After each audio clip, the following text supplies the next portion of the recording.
Hey everyone, this is Paul, and you are listening to episode 19 of the Generation Latino podcast. I want to thank you so much for tuning in.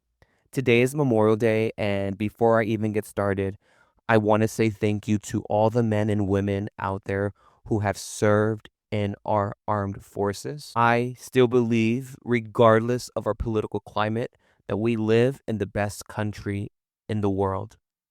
We're divided right now. There's a lot going on, but I still believe that this is a land of opportunity. And it is because of this country and because of our armed forces fighting for us that this queer Mexican kid is able to live his dreams. So thank you to those who have served. But I have a question. What lessons have you learned from heartbreak? When you've gone through a heartbreak and a breakup, what have you learned? What are the takeaways that you have? And I say this because in today's episode, I have a very special guest. Her name is Rashaun Webb. Rashaun is a friend. She's a mentor. She's a business owner. She's an author. She is a trainer. She holds a master's degree in early childhood education. She's a smart woman. But in today's episode, all of those things that I named about with Rashaun, she does them all great. But what happens when heartbreak and breakup interrupts your life? How do you handle that? How do you continue moving forward and be the best version of yourself when your heart is aching, when you don't want to get up, when you don't want to exist anymore, when you want to erase your memory? So, in today's episode, Rashaun and I talk deep about that. And I'm excited because I think it's such a great conversation to have.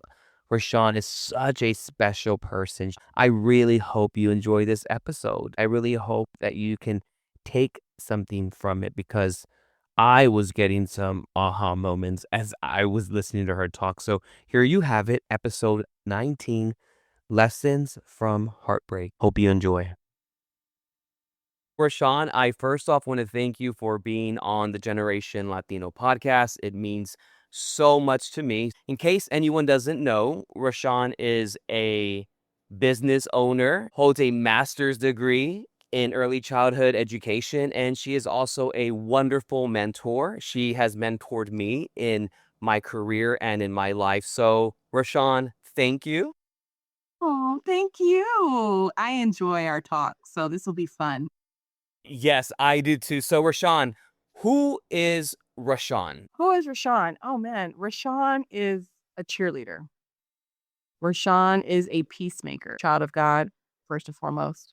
She's a daughter, she's a granddaughter. She's Mama Shaun to many, an educator and an advocate. So, Rashaun, what inspires you? Because I have known you, I want to say almost 8 years. And any Mhm. time that I've met you in any point in your life, whether it's in love, heartbreak, owning a business, being a director, you always have this positive outlook on life. But what inspires you to continue to have that positive outlook in life? Well, first of all, Paul, thank you for having me. I appreciate you. There's already enough negativity and ugliness in this world. Why add more to it? I've had to deal with confrontation. I had to learn growing up how to handle conflict. And so, but I also know the backside or the ugly side of me that once I go there, it takes a while to bring me back because I was pushed there.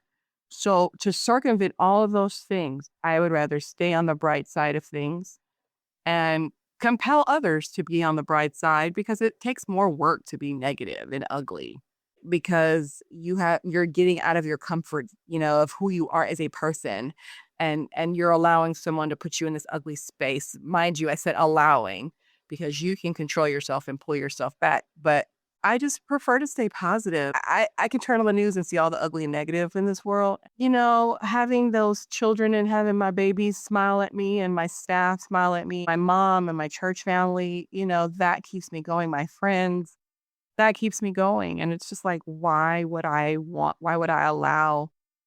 And I could because God knows you walk out the door and you're going to meet negativity and ugliness. So don't take much, but I would just rather spend my time smiling and making people laugh. Do you think that positivity is contagious? Well, let's look at it this way. If the flu was going around and I knew it was making its way, I'm going to do all the things I need to do to preserve and protect my body. So I'm going to bear flu, whatever I need to do so I don't get it before it gets me. So I don't think positivity is contagious. So people might think differently because you can be around somebody who is just ugly on the inside and the outside. And if that's where they want to stay, that's where they'll stay. I could be as positive as I want to be.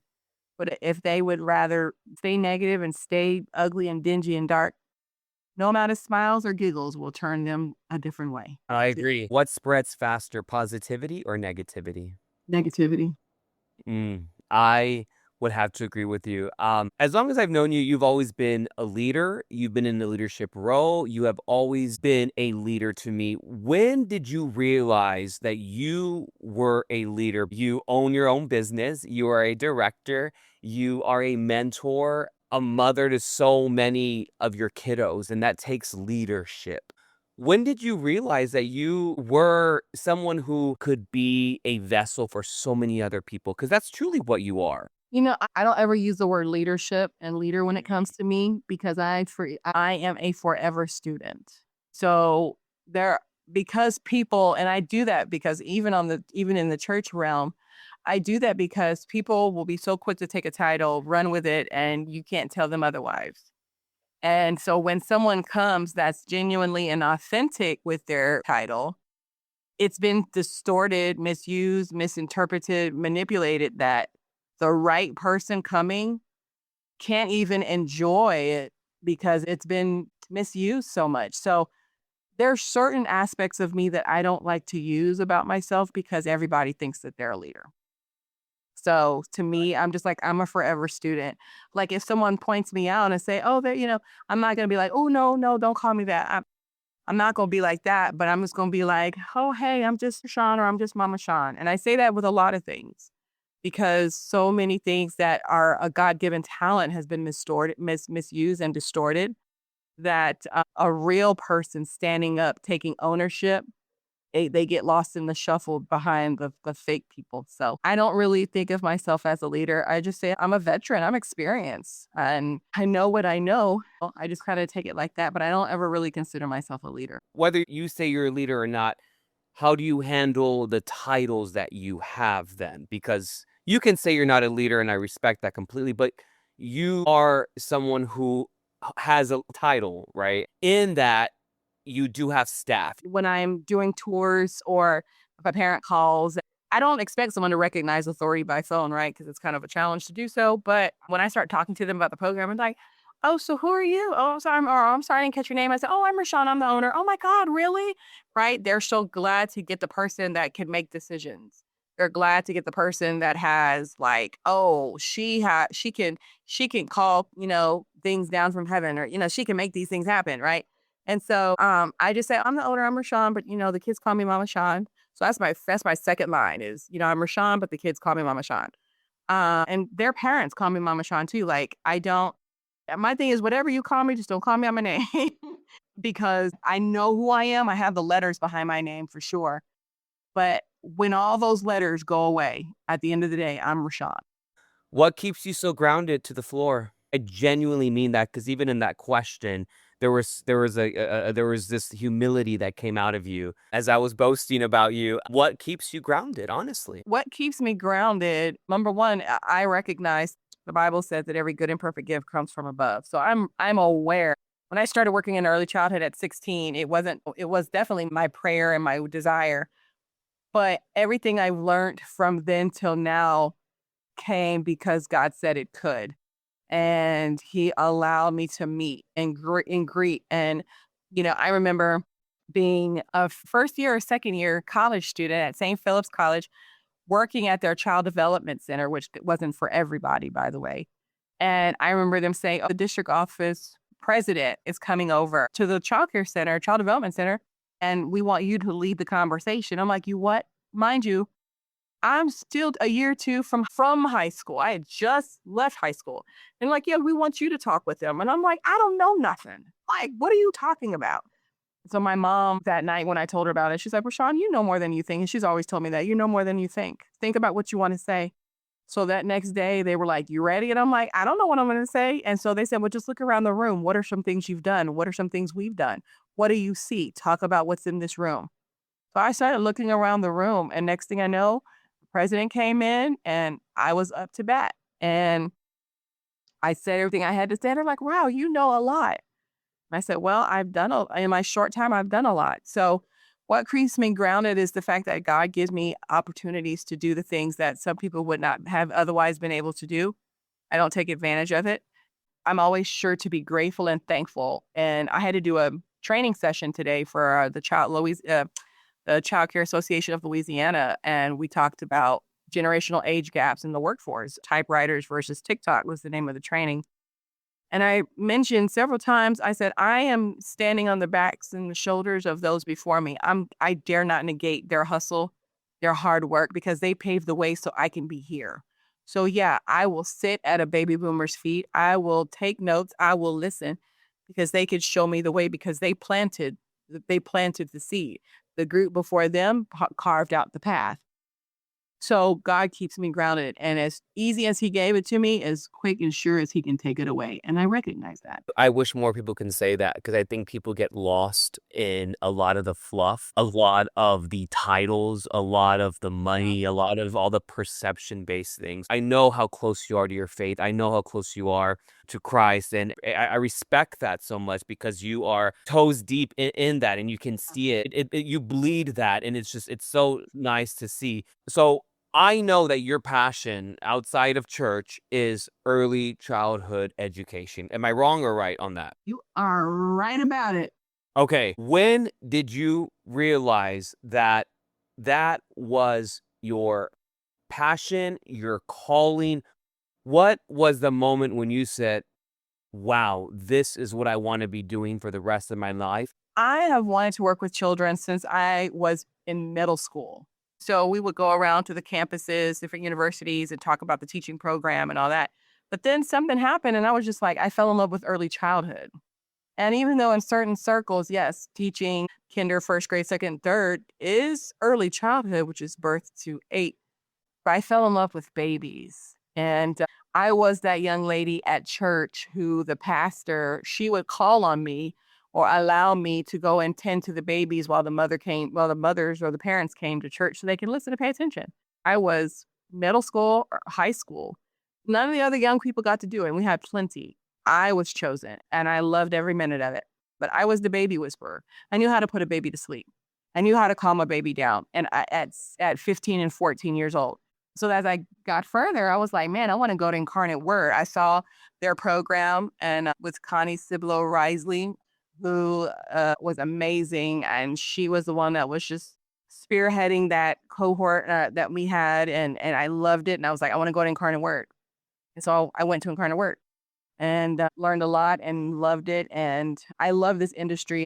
You know, this profession, I tell people all the time, it has tentacles. I started out as a high school student working and going to school in the morning in the childcare job program that they had.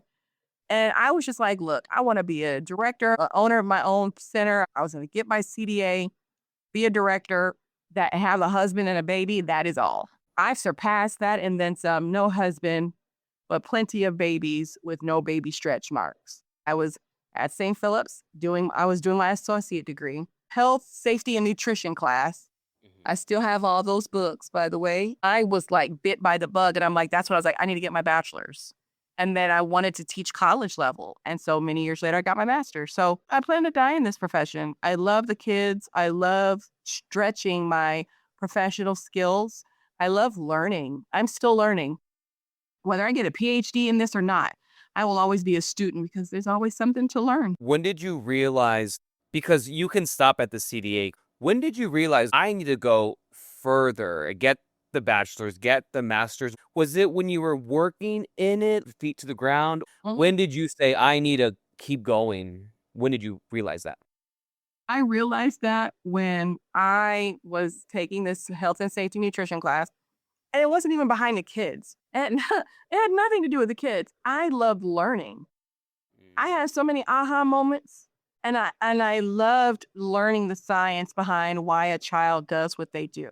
I mean, I was just so in amazed and enthralled with it. And that's when I knew, okay, I need to push past this.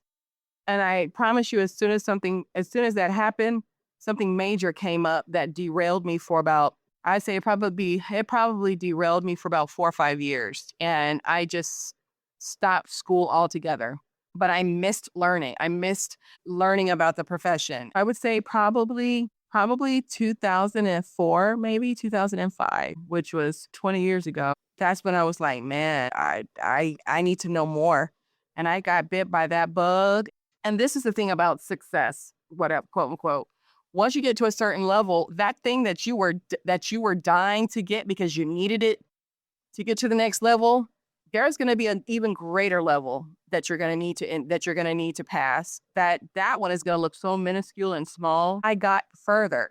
I realized this piece of paper outweighs this piece of paper, but this piece of paper is how I'm able to get this piece of paper. What is the biggest door education has opened for you, Rashawn? So the biggest door to date was, I don't know if I even told you this, but I have a friend who works for a university in Denton, and her and we always get together at conferences and talk and all the things. And I asked her one day, my mom and I were having a conversation, and she was like, "Hey, do you want to come guest lecture for my class one day?" And I was like, "Girl, I was literally, I asked her rather if I could." And she was like, "Yeah, say less. We can put you down for the spring." And I was like, "No way." She's like, "Yeah, we'll keep in touch and all that." I guest lectured for her about a month and a half ago.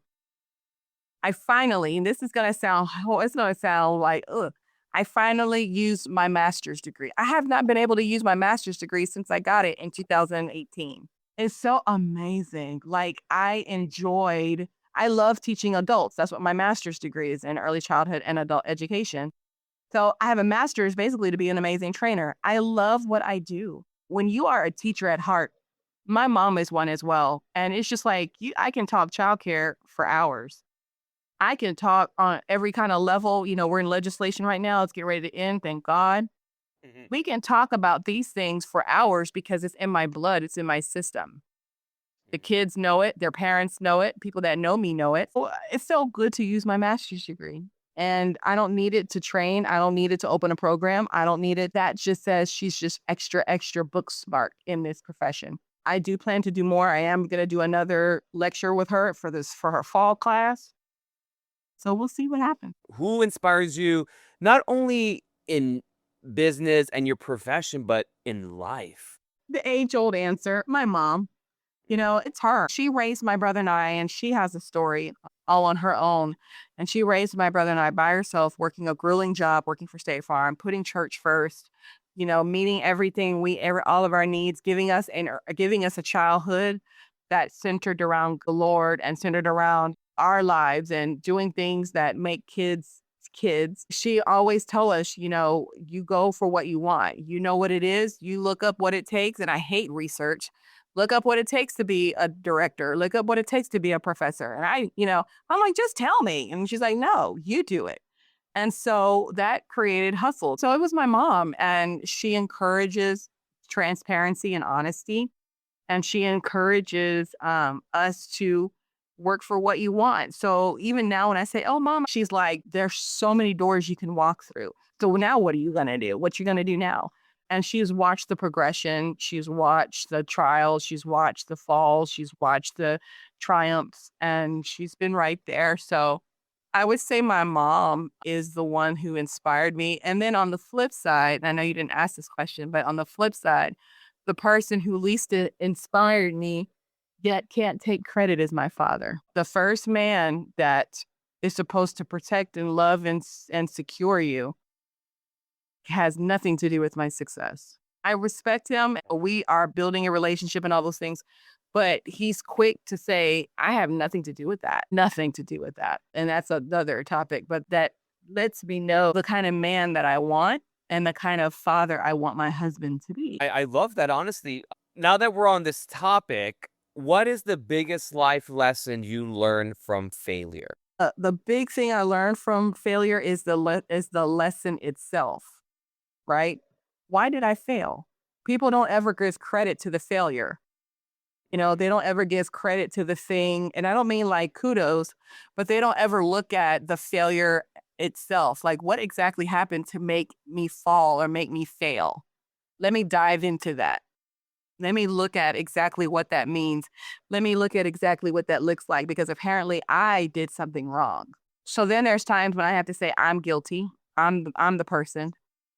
Then there's times when I have to say I allowed someone else to come in and disrupt my peace, disrupt my purpose. Like the ants, and then the raindrop falls, and then all of a sudden the ant don't realize go around the raindrop, dummy, right? They don't realize to go around it, right? It's when wet raindrop falls. Oh my God, my world is over. No, no.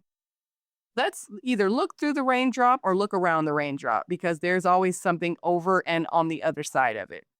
And people don't look at the failure as a lesson. They look at it as, oh my God, I failed and I can't believe I did it again. And da, da, da. Well, no, honey, let's look at why you failed. Let's look at what happened that made you think this route was okay for you. It's not okay for you because you failed.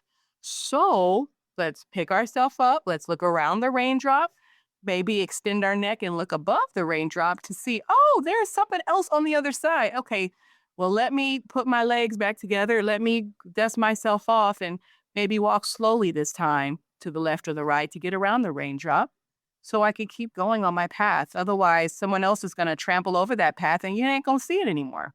It's going to be gone. Now you got to find something else. You got to find a new path. Failure, people say failure is not an option. Failure is an option, right? I can choose to be or not to be. And in the process of that, thank you for showing me that I need to do better, or thank you for showing me that I need to grow stronger. I'm not as strong as I thought. Thank you for that. They forget to not thank, but give credit to. I had to fall to show that I'm not perfect. I had to fall because I thought too high of myself.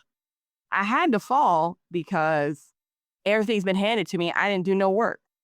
So now I need to put some work in so that way I can create the path I'm supposed to be on. Well, it seems like you don't have a problem putting a magnifying glass on the failure, which a lot of people have a problem doing. What Mhm. you just explained to me right now was I may have to put light and a magnifying glass on this failure right now and discover some things that I am not may not be proud of or maybe may disappoint me. That's what people are afraid to do. They're gonna find some things that, like, oh my God, my breath stinks. Yeah, boo. You ate onions. Yes, your breath stinks. But guess what? Get a tic tac and let's keep moving.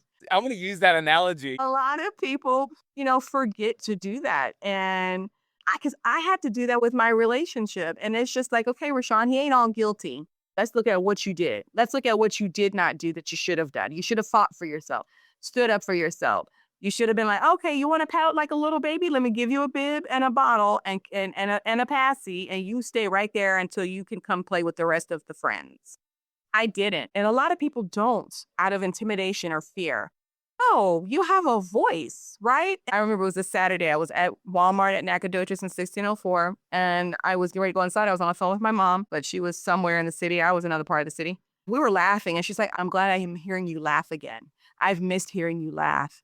And I said, well, I lost her for a while, but she's coming back slowly, right? And so I had to look at why. I had to admit the guilt. I had to admit that I probably should have walked away sooner. Not that it was wrong or bad or indifferent, but you're not going to change me to fit you because then I change myself. And that's not God's plan for me. He's the only one that's supposed to change me, not you.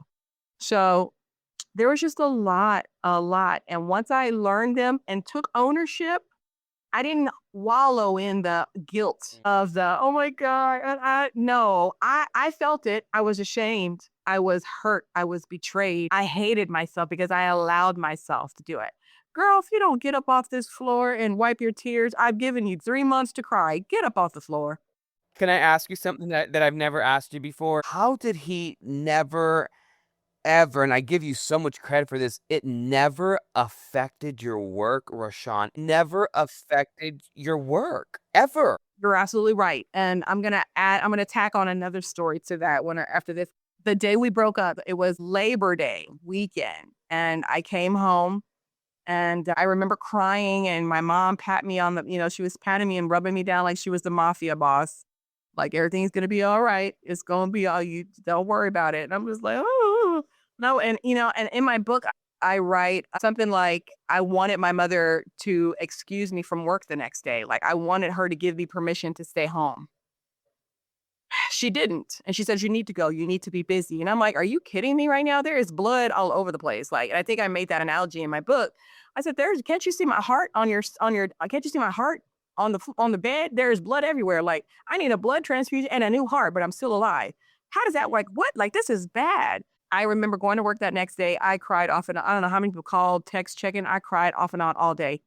But the thing that really like, oof, was I have my kids and these kids are in my life to this day. And there are two of them that are still in my life, but two of them came to me at nap time and I'm crying and I'm crying and the song is making me cry. There's still songs I cannot listen to, like Taylor Swift's Don't You Ever Grow Up. I cannot listen to that song. So I'm crying and they come up to me and start patting me on the head and on my back. These are 2-year-olds, 3-year-olds. And to this day, I am still in their lives. I bonded with those kids, and those kids are in my book. I bonded with those kids on a level that I didn't even think was possible.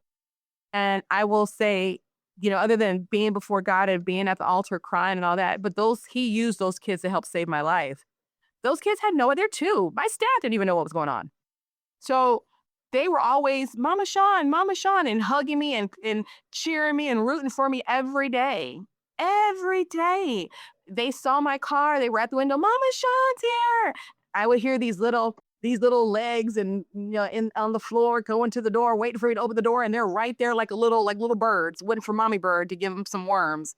And I kid you not, and there are witnesses every single day. Or they would, Mama Shaun, every single day. And I didn't take, and a whole new group of kids, however many years later, they do the exact same thing to this day. They don't even, that is from 8 years ago till now. Same thing, different group of kids. But what also was happening is I was also dealing with, when we're talking about women and business, I was also dealing with fibroids. And I did all the things I'm supposed to do. I had 25. And for those that don't know, fibroids are tumors. The pain level was off the charts every month. Fighting back nausea, throwing up, trying not to throw up on the side of the road, still going to work, even through the midst of that, laying on the floor in a fetal position, running my program from the fetal position on the floor every month. The only time I couldn't is when it's like, I just threw up at 4 a.m. I am not coming in today. And I maybe did that maybe 2 or 3 times. Vertigo. I've had vertigo. I'm throwing up in the classroom, but I'm still at work until they're like, Rashawn, go home. You are too dizzy. You should not be driving. This is not safe. So, but I knew I had a responsibility. That I had a responsibility, not just to the staff or the parents, but to my kids. Even now, are you going to be, I'll be here tomorrow. I'm not going nowhere tomorrow. Okay. Right. So when you make that impact on people's lives, all those things I've told you was happening all at the same time, all around the same time. I still showed up, and it was the grace of God. I still showed up because I still don't know how I did it. Where does that grit, the tenacity, the willpower, would you say it was all God? Was it both? As a human, we don't have the strength to handle all the drama and the crap that comes with living every day. We don't. We're not designed to handle that. God didn't give us the strength of all these mighty angels to handle all the stuff that happens every day. He didn't design us that way. And especially as a female, that's why men are so important, right? I'm not designed to I shouldn't have to handle certain things, right? God put people in positions that have the skill set to handle them. So for me, 100%, I would be like, nope, I was ready to die. I was ready to erase my memory, one of the two. I didn't care I didn't care about that. The memory of the love and the dedication and the will and all these things that I gave that man for 3 years, I don't want that in my brain for the rest of my life. hoping someone else will take me in and think lovely and want to marry me. I don't want to deal with that. So let me just end my life. And some people, oh, it's the coward way out. You be in that kind of gut wrenching pain. That's like everywhere I go is a memory. So glory be to God is what you would say. Absolutely, 100%. And that's what I make sure to and I'm starting to tell my story. And if I could go on tour, I would.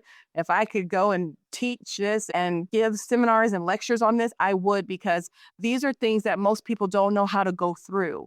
They don't know how to go through your heart being in your chest and the blood is coming down and the heartbeat is still beating. And you're just like, that's humanly impossible to do, but I'm still here, but my heart's in my hand. But you still got to go on. A lot of people don't know how to do that. And God gave me the vision for the book cover, the whole. I just typed it because he can't. I just typed it. And so I know without a shadow of a doubt that he wrote that book, because there had been no way. And now I'm like, okay, we're ready to date. Okay, we're ready to get married and hopefully have a child. I can handle this now. I can, because I've proven I can handle all that comes with it, still be a woman, still open up businesses, traveling and training all over. I genuinely love what I do. I love that you said that. And I think people are really going to be inspired by when things get rough. You really have to show up for yourself. I feel so bad when people are so low on the ground and they can't hold on to anything, Rashawn. Yeah, I did the work, and I did the work to help someone show that you can. And I mean, like, my mother is the type of mom where I do breakups real hard. Like, breakups are really hard for me because I love hard. Like, you don't even have to worry that I love you. I am like 10 toes down at all the things. And so it was hard. And she was a trooper. She hated to see me in that position. But mind you, I'm still working. I'm still doing my church duties. I didn't stop my life because my heart was broken. There was just certain things that died off. My heart died. My heart died. I was cold. I can still be active, but be dead. No heart, no sincerity, no humanity, just like, vampires and Vampire Diaries. Your humanity was gone. Every time they turn, their humanity. My humanity was and a friend of mine told me this, and hopefully this next statement will help somebody. She told me, she's like, Rashawn, your heart took a beating. Cause I'm like, I'm like, okay, let's get back out there. And I'm like, slow your roll. I almost had a panic attack because I was ready to jump back out there. And I don't know why this is turning into a relationship episode. No, I love it. She said, Rashawn, your heart took a beating and you need to take a beat. And I'm just like, but I love love. I love romance. I want to be in a relationship. I'm that girl. She's like, you need to take a beat. And it was just like, oh, and I knew what that meant. I knew it was going to take a long time before I felt that happy spark again. Like, I'm a lover, right? I tested the theory and it backfired real bad. And I was just like, okay, my heart is dead, dead, dead, dead. So we're just going to let my heart hibernate.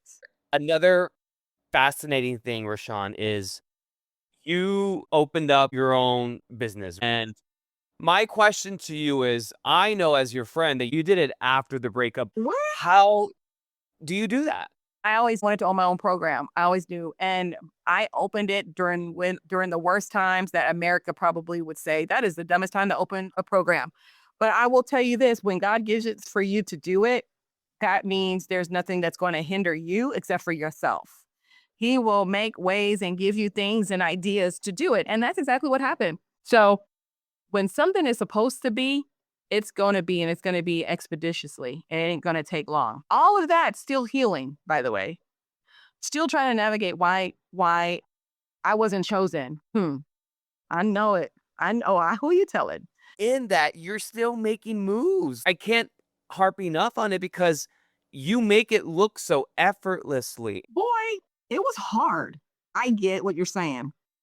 I was dying. But the beauty of all this is that you still have faith to keep going and to keep moving forward. And that's what I harp on this whole podcast. My entire focus is you keep moving and you keep going when your heart's aching and breaking and you don't know what tomorrow is going to look like. You don't know what the next second is going to look like. Very true. Like, that's why it's so admirable to see you do this. Open up your business, do your book, do these trainings. I mean, it is very admirable.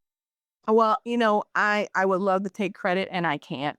God did all of that. But I'm honored and I'm very thankful. Again, some of this was my doing because I was warned, I was given instruction, but I thought I knew, I thought I could handle. So sometimes instruction is given, but we got to go through because, oh, we think we know. But the strength I was received through all of this has been something that I'm just like, oh my gosh, thank you for giving it to me, for trusting me with it. And now I'm just like, I can handle things better. I can love with not just my mouth or my brain. I can love with my heart because when you love someone, you're going to truly endure the good and the bad, as well as celebrate the wins. And I did the work. And so now there's certain things that nobody can tell me, certain things that you're just like, no, I've been through more than what you think. So that's not going to work for me. But let me tell you what I went through. Then you'll understand and respect the hustle better. So I can't take credit. I'm just thankful that I'm on this side of things Ooh. because things are clear. My heart is 100% healed. I can look at the person, I can have a conversation with them. I can stand up for myself. I can no longer spew hate out of revenge, make threats out of revenge. I don't need to do that anymore. God has a way of doing that, and that's exactly what he said he would do. I don't have to do that. I shouldn't have to. And so now I'm at a very peaceful place. I love my life. I love my kids. I love the things that's going on and that's happening. And I love that I got a book out of it. And the comment was made, I'm all up in your book. You talked about me. I said, no, honey, I didn't. But what I did do was I did allow those who were left with love, because just because you break up don't mean the love is gone. What am I going to do with that? What do I do with the love? What do I do with this hate? What do I do with this revenge? What do I do with it? What do I do with it? Like we were going to plan a life, have a baby, all these things that don't go away because we broke up. So now I need to figure out what to do next. That's what the book is about. That's who the book is for. What do I do? What do I do? And I wrote it in between running my program. I wrote it on my breaks. I wrote it at home. I wrote it anywhere I could get time to put down some notes. I wrote it and still ran my program. I love that you're humble. I love that. But I think it was a partnership between you and God, to be honest, between the two of y'all to make it happen. What would you tell other women out there who want to start their own business or who would want to do something, but in the midst of it, can't find a way because they are heartbroken, because something has happened in their life that has derailed them or in their mind has set them back? What would you tell another woman? Um, so circling back, the night it happened, I called everybody, texted everybody that knew, and then everyone's opinion started flooding in. And I remember hearing God tell me to cut that off, cut communication. I can't hear him if too many people are talking in my ear. So I stopped responding. I blocked people and I was like, okay, you got me out here now. So I did. And that's when the real trial began. So the one thing I will say is don't tell a bunch of people. I know why we do it as people. We want the validation. I need to make sure, I need my village to know, I need my support system. But let me tell you about support. Not everybody has your back. And at your lowest, the person who you think will be supporting you is the one that's cheering you on while your face is in the mud. And so I had to shut everybody off and down. I only had my mother on my side. I stopped talking. Even the people at church, I just stopped. Don't ask me because don't ask me. So that's the first thing is stop telling everybody. I get why we do it. Again, I'm going to reiterate that. I get why we do it. That don't necessarily mean it's right. And that most certainly doesn't mean that that is going to be helpful because it's not going to help you. You're spewing your issues to everyone and they are loving it. They're loving it. Stop talking. Get to a place of solitude. You're going to have to get with yourself. Yes, we don't like to do it. You're right. We're going to have to get with yourself. You need to be alone with yourself right now. because you need to start doing the work to get back. Address it and do the work to get back. Find someone that you trust. If you're not a church going person, find that person that is your village, like they are your chief, right? And lean on them. And if you feel overwhelmed or you feel like you're going to make steps, you need to call that chief, not the low totem pole. Call the chief. Hey, I'm feeling like I might hurt myself, or I'm feeling like I can't be alone right now. Make the phone call, right? Because that is going to help them be what you need. And that's going to sometimes force people who are all in their shell or their bubble, it's going to force them to be a part of someone else's life. So that would be my two things. That would be what I would say. Stop telling everybody, because everybody that you're telling ain't on your side. They're not on your side. You want them to be, but they're not, because I have that experience. Someone who I thought was on my side, someone who I thought was a sister, turned out to be a fan. And I didn't realize when you have fans, they spread things about you. Oh my God, her concert was amazing. Oh my gosh, da, da, da, da. They spread things about you. Your heartache should not be a topic at someone's table. Nope. If it's a topic, it's because I bring it up. Or if it's a topic, it's because I'm with someone who I feel safe enough to have that conversation with. Your heartbreak is not someone else's meal ticket into your life.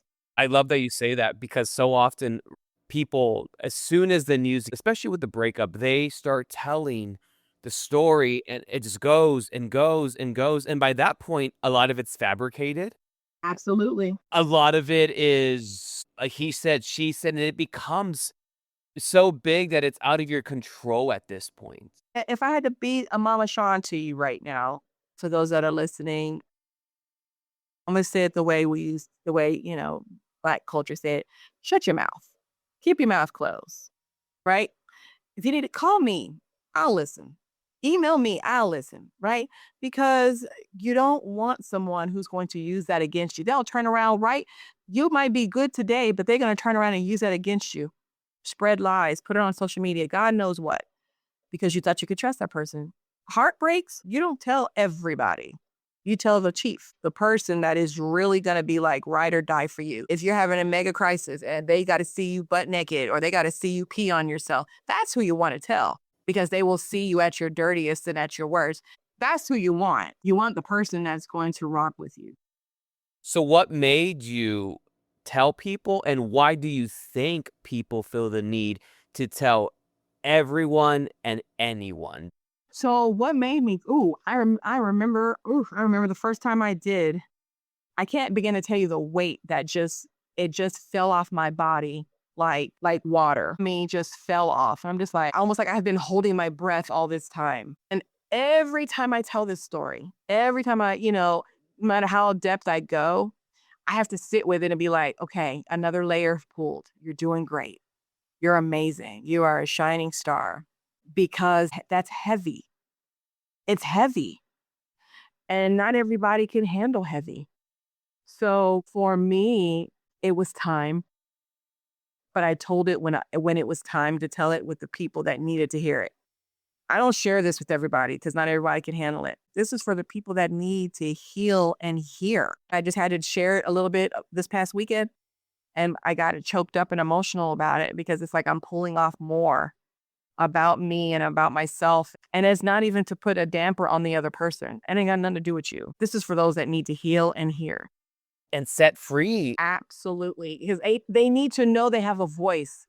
I've been in an abusive relationship. I'm talking about the one that leaves scars that nobody knows about. You are just giving a lot of lessons. Can I ask you another question about lessons? What's the biggest lesson you learned from heartbreak? Listen to the ones before me that told me don't do it. If we listen to our forefathers, and I'll say forefathers as in mom and dad and grandparents, if we listen to the generation before us, they're giving us the answers to be successful. We're not listening because we want to do it different, faster, more efficient. The lesson is there. The keys are there. Well, we want to do it differently. No, dummy. Take it back. You're still going to get the same. You're still going to get to this end result. You're just doing it a different way. Ain't that the main goal? Getting it to the end. So the lesson I learned with my mother, I should have listened. When people were sniffing out stuff, I should have listened. And it wasn't like, oh, you don't want me to be happy or you're jealous. I didn't play that card because that is dumb. My mother has her own life. What she got to be jealous of her 30-something-year-old daughter? For what? That's a cop out. She, as a mother, she saw something different that my eyes were blinded to. I didn't listen. But when the time I listened and I wrote a poem, a part of my healing was to write. And I wrote a poem about being in too deep. And I wrote about how I was in too deep to turn back. I was in too deep to say no. I was in too deep to walk away. My heart, I didn't do all of the precursor measures that I should have done in the beginning. I didn't do it in the beginning. I did it towards the end. And it was too late because I was in too deep. Wow, that's a great lesson to learn. I learned a lot. I don't say a lot about it unless I'm asked, but I learned a lot of lessons. I remember people be like, God's not listening. God's not listening. Well, he hears you. You're not listening to his answer. And I remember asking God. I asked God for years about a husband. What is a husband? What does it mean? What does that mean? What does he do? Because the ones I see are worthless. Why did we break up? I don't understand. It took a minute. I mean, minutes, but I got my answer on both and it blew my mind. So when you truly want an answer, the answers are there. You just need to stop talking and start listening because the answers are there. I guarantee you the answers are there. Speaking of husbands, what does the future look like for Rashawn? The future looks like another book as soon as I can sit down to write it. I got a bunch of books in my laptop that I need to get out, finish and get out, including a children's book. The future looks like marriage. I want a family. And without sounding presumptuous, I deserve it. I've worked hard. I've worked hard. I've been engaged twice, and I was never blessed enough to walk down the church aisle or castle aisle. For me, the future looks like, a family. The future looks like another expansion of the center and some other little things that I'm working on and working through. Because as a single woman, I don't have a sugar daddy. I don't have a pay pig or whatever that trending thing is on TikTok right now that's paying for any of mine. So I do a lot of things because I try to maintain and support myself and take care of myself. And honestly, the last two things, and without sounding morbid, the last two things I could honestly want in this world that will be like, okay, I'm good until God comes or till whatever happens is a PhD and my husband. And I'm good. Everything that I've done from high school till now was extra. I didn't ask for that. I didn't ask for these things initially. My dreams and my goals in the beginning wasn't all of this. It wasn't. It was a husband, a baby, and my preschool. And that is all. So, God gave me more. So I'm like, okay, well, just waiting to walk down the aisle and we'll be good to go. I have to say that I admire the humility. I admire you as a woman, as a mentor, as a friend. You don't want to say leader. I'm going to say it because I can. But I honestly want to just give you praise because I've known you for quite a bit of time and I've seen you in various stages in your life, whether it was director, trainer, business owner, in love, out of love. I've seen a lot of these areas in you. And again, the whole premise of this show is to keep resilience and to keep hope alive. It breaks my heart when I hear people giving up on life and when I hear people wanting to just throw in the towel. And even though you were a millisecond from doing that, you found a way.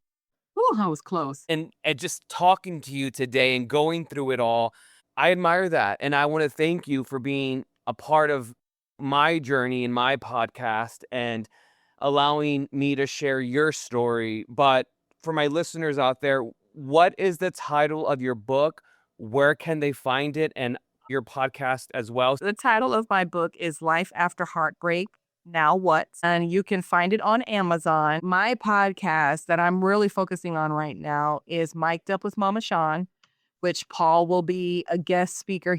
This podcast is different from my other one because this one, we get to talk about love, life, business, early childhood, and parenting things. I have to ask you, you're a Disney fan, and so am I. So what Disney movie taught you the biggest lesson? Beauty and the Beast. I mentioned that heartbreak, I'm terrible at it. I'm the ugliest, meanest person. And there are times when I'm just kind of like, oh, Rashawn, girl, I'm gonna need you to pull that all the way back. I'm just like, what man is gonna love you, girl? Get it together. A couple days ago, my mom's like, your husband's gonna have to be the strong silent, just because of how outgoing you are and just kind of how out there you are. And I was like, you know what? I've always known that. And so I've looked at my husband as being the opposite of me. He's the beauty, I'm the beast. And I always consider myself the beast. And not in the ugly way in which it's, portrayed, but just because Belle, she loved her father and she understood and accepted his crazy inventions and she sacrificed her life for her father's in the castle. So that was the lesson. Like, when you love someone, you can love what they show you, but that does not mean that is who you are. I have a feeling that a listener needs to hear just that because I just felt that. Just because that person is portraying something to you, you need to look past that because that could be a front. And sure enough, on for Beast, it was a front because he was cursed. But when she got to know who he really was, he was gentle. He was a gentle giant. He was gentle, but he was still beastly. But he was able to show who he really was because someone was loving him when no one would love him. That was the curse. So in doing that, it taught her how to love someone despite how they look. So just because they portray themselves to be this mean, big, bad, whatever, there's a reason why they're big and bad. Somebody did something to them, put them in that position, but that's not who they are. It's a lot to learn and you can appreciate love better. And I appreciate my heart more. I guard it very, very well. Not everybody that winks and says hi and I look beautiful put a fingernail to my heart. You don't deserve it. You haven't earned it. Well, my friend, I want to thank you. Thank you so much. I am honored. We talk often, and especially when Wicked came out, and but it's nothing like having a candid conversation with someone that you trust. And Heartbreak also taught me about trusting people, and I trust you. You have never, ever, ever, and I don't use that lightly. You've never been ugly. You've never been rude. In fact, you guys, when we first met, I was a recruiter and he was my interviewee. Do y'all know the first 45 minutes of his interview talking about Glee, talking about all the things that were not pertain to the job. I did the quick interview when we went back to the conversation. I was like, I already know what I need to know. Another reason why, Paul, and I say this to him every now and again because I see this picture often, we did not know each other like we do now. But we had so much contact and it was just like, an old friend. The day I graduated with my master's, you guys, and I still thank him to this day. I have never known someone to do this. I didn't realize he was going to do it. So I sent him the link to the graduation so he could watch me walk or whatever. Y'all, he took a picture and screenshot me walking across the stage. Because my mom was there, but she was in the back, so she didn't get to get that. And he sent it to me, and I didn't realize it until I checked my phone, and I was almost in tears. He was like, "It's no big deal." And I'm like, "No, no, that is a big deal. Thank you for thinking of me to do that." So Paul, he's amazing. He's a beautiful soul that loves life and he loves people. He loves people. When he's a friend, he's a good friend. He's trustworthy. He's loyal. And, we can talk for hours and hours and hours and hours. And that's when you got someone on your side. So thank you, Boo, so much. I love you. I appreciate you. Thank you for allowing me to be a guest on your podcast. It has been a pleasure chatting with you, my friend. I love you, and I will see you next time.